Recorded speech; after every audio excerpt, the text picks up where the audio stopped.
হজ পালনের সুযোগ হওয়া মুসলিম জাতির জন্য অনেক বড় নেয়ামত, আল্লাহ তাআলার বড় দান, করুণা, দয়া।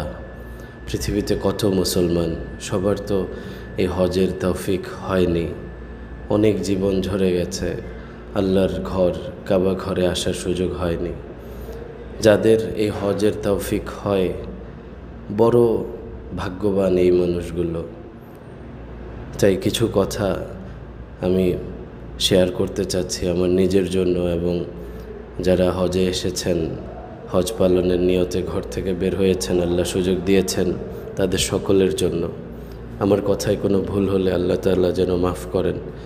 আর ভালো যদি দুটি কথা বলার সুযোগ হয়, সেখানে আমি নিজেই যেন আমল করতে পারি এবং অন্য কারো উপকার হয়, সেই তৌফিক আল্লাহ তাআলা দান করেন।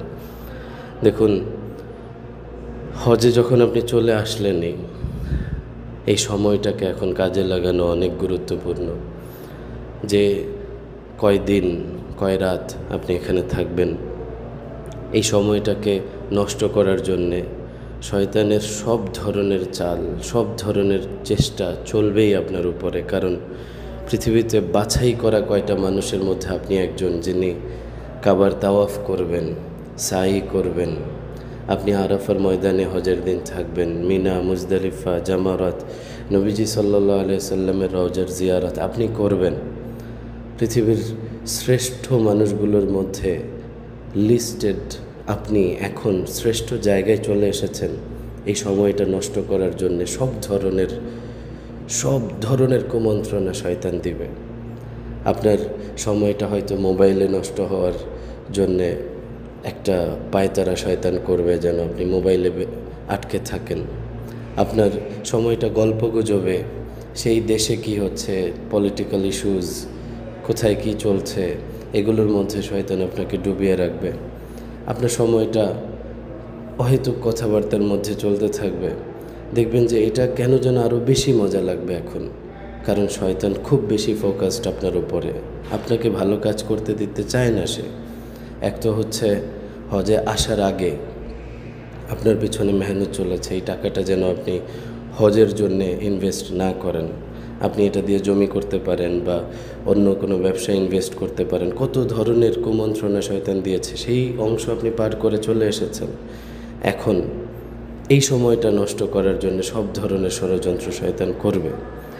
এই জন্যে দু চারটি কথা যদি আপনার উপকারে আসে, দেখুন, আপনি একটু গুনে গুনে আপনার অঙ্গের ব্যবহার যদি শুদ্ধ করেন, আমি যদি শুদ্ধ করি, যেমন চোখ থেকে যদি শুরু করি, যে চোখ দিয়ে কি দেখছি, কোথায় তাকাচ্ছি, এটা শুদ্ধ আছে কি না, সেটা মোবাইলে হোক আর সরাসরি হোক।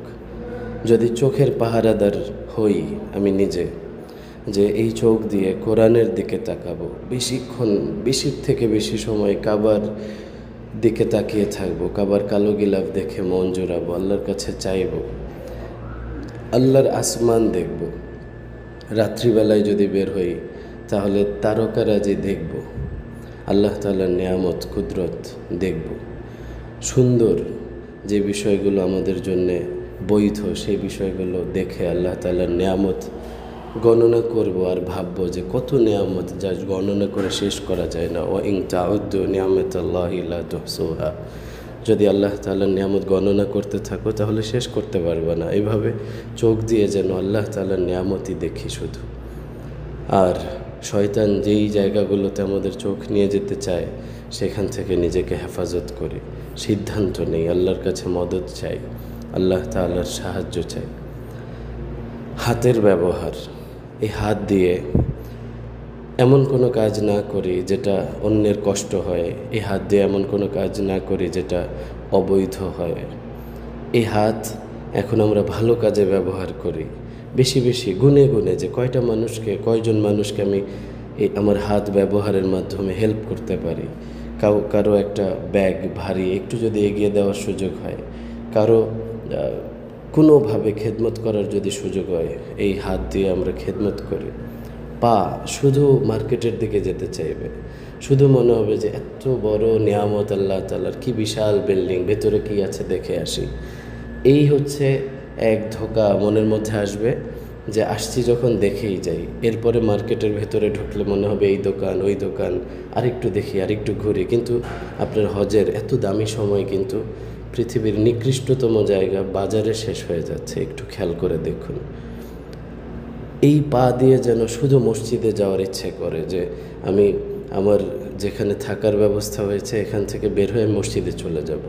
মসজিদের ভেতরে তাওয়াফ করতে থাকি, কাবার চত্বরে মাতাফে গিয়ে তাওয়াফ করতে থাকি। পা ব্যথা হলে হোক, তাওয়াফ করে করে ব্যথা হোক, এই পা যেন মার্কেটে গিয়ে ব্যথা না করে আসি।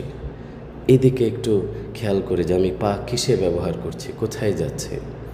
মনটার ভেতরে কি চলছে? মনটার ভেতরে শুধু দুনিয়ার চিন্তা, প্ল্যানিং, সামনে বিজনেস কি করব, কার সাথে কি বলা যায়, কিভাবে আরও এগোনো যায়।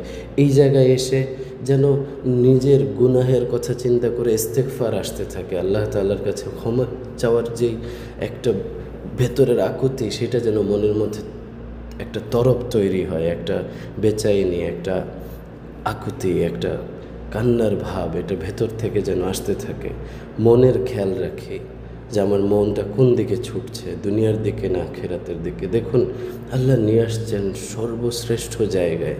এখানে আল্লাহ সুবহানাহু ওয়া তাআলার জিকির, আল্লাহ তাআলার স্মরণ, আল্লাহ তাআলাকে চিন্তা করা, এইভাবে যেন আমরা সময়টাকে বুঝে শুনে ভালো ভালো চিন্তা, জিকির, আল্লাহ তাআলার স্মরণের মধ্যে নিজেকে ব্যস্ত রাখি।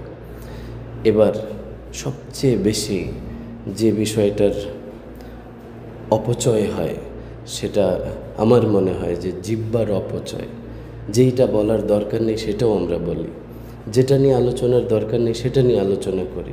এই জিহ্বা যেন থামতেই চায় না, এটা যেন শুধু চলতেই চায়।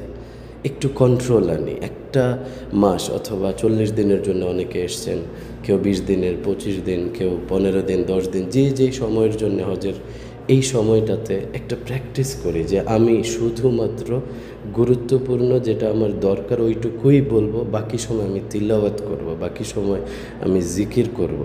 অহেতুক সব কথা থেকে আমি আমার জিহ্বাকে কন্ট্রোল করব। এইভাবে নিজেকে একটা চ্যালেঞ্জের মধ্যে ফেলি যে আমি এই চ্যালেঞ্জ নিলাম, আমি গ্রহণ করলাম, এইভাবে আমি চলবো ইনশাআল্লাহ, এইভাবে আমি আমার সময়কে কাজে লাগাবই ইনশাআল্লাহ। এইভাবে সিদ্ধান্ত নিই। জিহ্বার কন্ট্রোল খুব দরকার। চতুর্দিকে আপনি যদি একটু খেয়াল করেন যে সবাই কি যেন নিয়ে আলোচনা করছে, আপনি একটু ভাবলে যে কোথায় আসলাম আর কি বলছি আমরা এগুলো। একটু নিজেও যদি আমরা প্র্যাকটিস শুরু করি এবং অন্যদেরকেও যদি বলতে শুরু করি সুন্দরভাবে, ভদ্রতার সাথে, আদবের সাথে, সম্মান দিয়ে, যে চলুন না আমরা একটু সাহাবীদের হজ কেমন ছিল, নবীজি সাল্লাল্লাহু আলাইহি সাল্লামের হজ কেমন ছিল তা নিয়ে একটু আলোচনা করি। আমি জানি না, তাহলে কে জানেন একটু বলেন, আমি একটু শুনি। অথবা বই পুস্তক তো আছেই, সেখান থেকে একটু পড়ে অন্যের সাথে সেটা মুজাকারা করি, আলোচনা করি। চলুন না একটু পরিবেশ তৈরি করি। এত সুন্দর পরিবেশ অলরেডি, যেখানে দুনিয়ার সবচেয়ে সুন্দর পরিবেশে আপনি চলে আসছেন, সেই পরিবেশটাকে অহেতুক কথায় নষ্ট না করে দামি কথা বলি, যেই কথার কোনো ভ্যালিউ আছে, কারো জীবনে কোনো কাজে আসবে। এখন যদি প্র্যাকটিস হয়, জীবনটা ওভাবে ইনশাআল্লাহ চলবে। আল্লাহ তাআলা কবুল করুন। আমাদের হাত, পা, চোখ, আমাদের অন্তর, আমাদের জিহ্বা, আমাদের পুরো অবয়ব, পুরো দেহ, সব অর্গ্যান, সবগুলো অঙ্গের ব্যবহার যেন সুন্দর হয়। আমরা যেন এখান থেকে শিখতে পারি, প্র্যাকটিস করে যেতে পারি। আল্লাহ তাআলা আমাদের সবাইকে কবুল করেন। যারা হজ করেছেন এর আগে তাদের হজ কবুল করেন, যারা এবার করছেন তাদেরকে আল্লাহ তাআলা এই সুন্দরভাবে হজ পালনের তৌফিক দান করেন, এবং যারা সামনে করবেন তাদেরকেও আল্লাহ তাআলা কবুল করেন। পৃথিবীর সকল মুসলমান ভাই বোনকে আল্লাহ তাআলা কবুল করেন। আসসালামু আলাইকুম ওয়া রাহমাতুল্লাহি ওয়া বারাকাতুহু।